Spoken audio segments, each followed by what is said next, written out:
Let's begin with the new court filing concerning former Trump campaign chairman Paul Manafort. Robert Mueller's office is accusing Manafort of violating the plea deal he agreed to earlier this year. In a joint status report filed last night, Mueller's team wrote this, quote, "After signing the plea agreement, Manafort committed federal crimes by lying to the Federal Bureau of Investigation and to the special counsel's office on a variety of subject matters which constitute breaches of the agreement." But Manafort's lawyers are disputing those assertions. In that same filing, his legal team writes in part, Manafort has provided information to the government in an effort to live up to his cooperation obligations. He believes he has provided truthful information and does not agree with the government's characterization or that he has breached the agreement.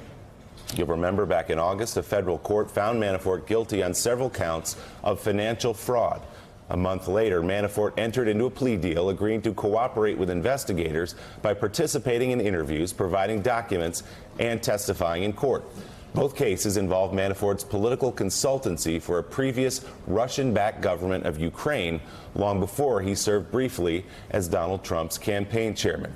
Let's bring in, to start things off here, MSNBC legal analyst Danny Cevallos. Danny, good to see you this morning. So suss this out a little bit. What's the significance of it, and what do you think happened here exactly?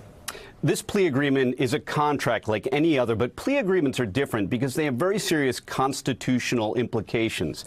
A defendant is giving up his Fifth and Sixth Amendment rights and often his right to appeal and a number of other things. And it often happens, I can't tell you how often this happens, that the government decides, well, we've listened to everything you have to say, and we don't think you're really cooperating, so we're going to consider you in breach of the agreement, and we're not going to give you any of that substantial assistance, reduction in sentencing that you so dearly wanted. Then, meanwhile, on the other hand, the defendant says, look, I really did provide you everything I know, and the government just doesn't believe it. Ultimately, a court can decide if the defendant forces the issue.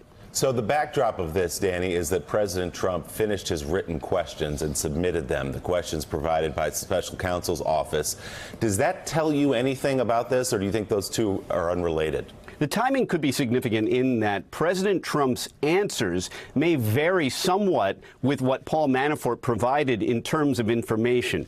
But I would stress that the government surely has other corroborating information to show that it believes that Manafort was not truthful.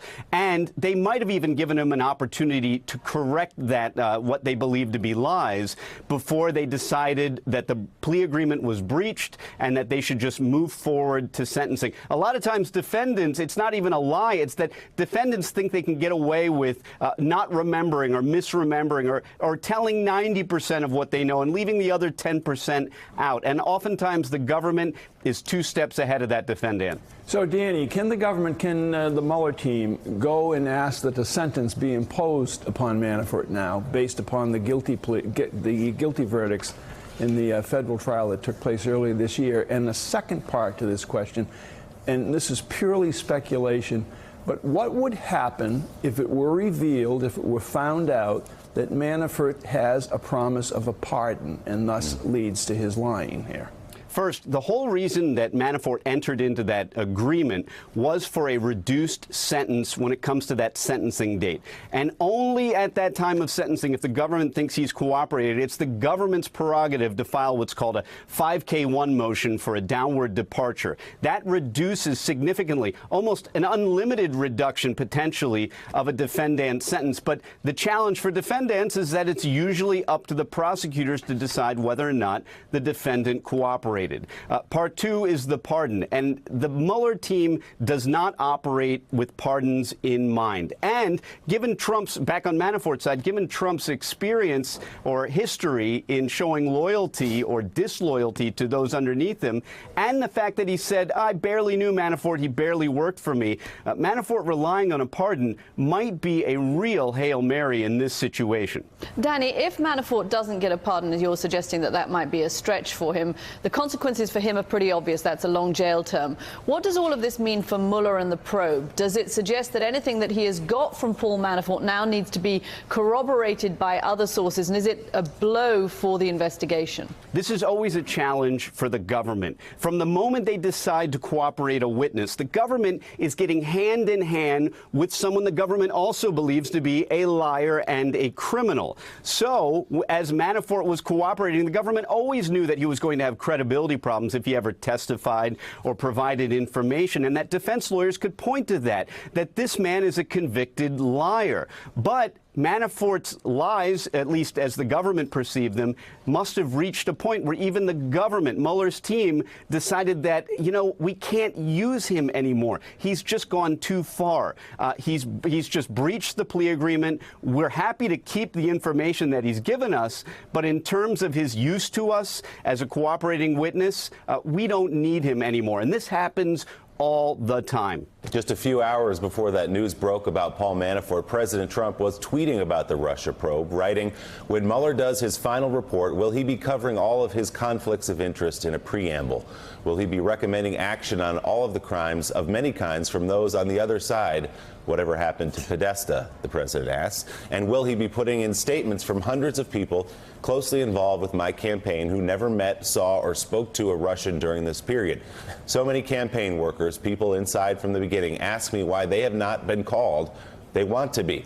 There was no collusion, and Mueller knows it," writes Trump. It's worth noting that Department of Justice officials concluded shortly after his appointment in 2017 that Robert Mueller was free of any conflicts that would interfere with his overseeing the government's investigation. You can see the outlines already, Sam, of the argument, the case that's being put together by the White House and President Trump for when this report drops, whenever it does, which is that it was incomplete, that it was unfair, and that it was conducted by somebody with conflicts of interest. That tweet settles it.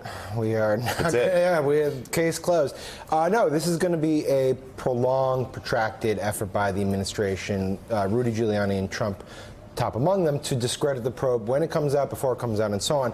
We know, for instance, that they are putting together their own report, right?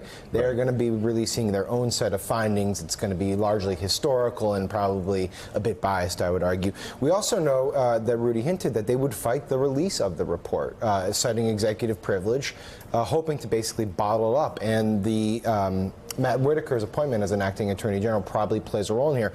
I do have a question for Danny on this front, if he's still around, which is, so if they fight this report release, my question to you is this.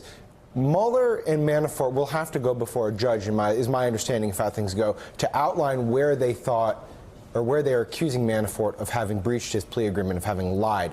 Will that report, the secondary report about Manafort lying, be made public? And in other words, will they be able to release information about their own probe in a vehicle other than the final report, and will the public get to see it?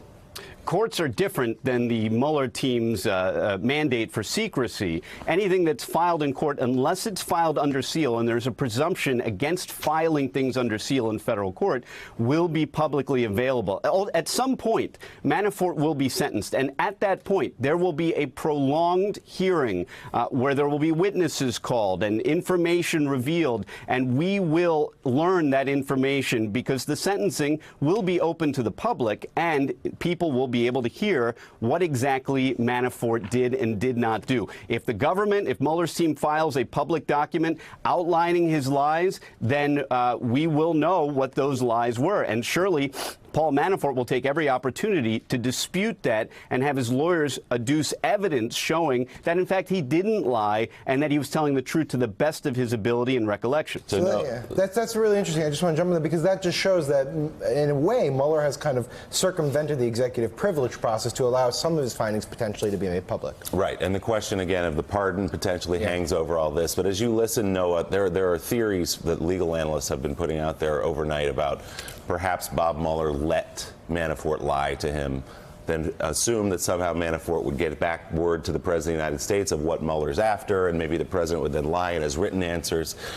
What do you think this means, the loss of Manafort as a cooperating witness? Well, we're going to engage in some reckless speculation here, so I'm all in favor of that. What is Paul Manafort thinking here? You already noted, Mike, that there's a pardon possibly in the wind, or maybe he thinks that the Mueller probe would dissolve, somehow absolving him. But more importantly, in order to engage in this kind of very dangerous risk, is that he believes that he's protecting somebody, and it's not himself. So who is he protecting? Now, the first impulse is to say, well, the president, obviously. But Paul Manafort's connections are more likely to be with unsavory elements in Eastern Europe. The Ancien regime in Ukraine, the Yanukovych regime, or even the Kremlin. And given the tensions that we have on the peninsula, when we find out what that effort was, it could seriously hinder this president's ability to conduct foreign policy. You think he's going to go to jail for a very long time to protect interests in Ukraine in Paul Manafort? Well, and then you consider why. Why would you do that? How dangerous is that risk to him and the people around him? And there are some very unsavory folks in Eastern Europe. Yeah, this is where it all gets into kind of James Bond territory, right? Is there something to Paul Manafort that is more scary than the prospect of possibly 10 to 15 years in jail? And is that a Russian coming for him in the middle of the night?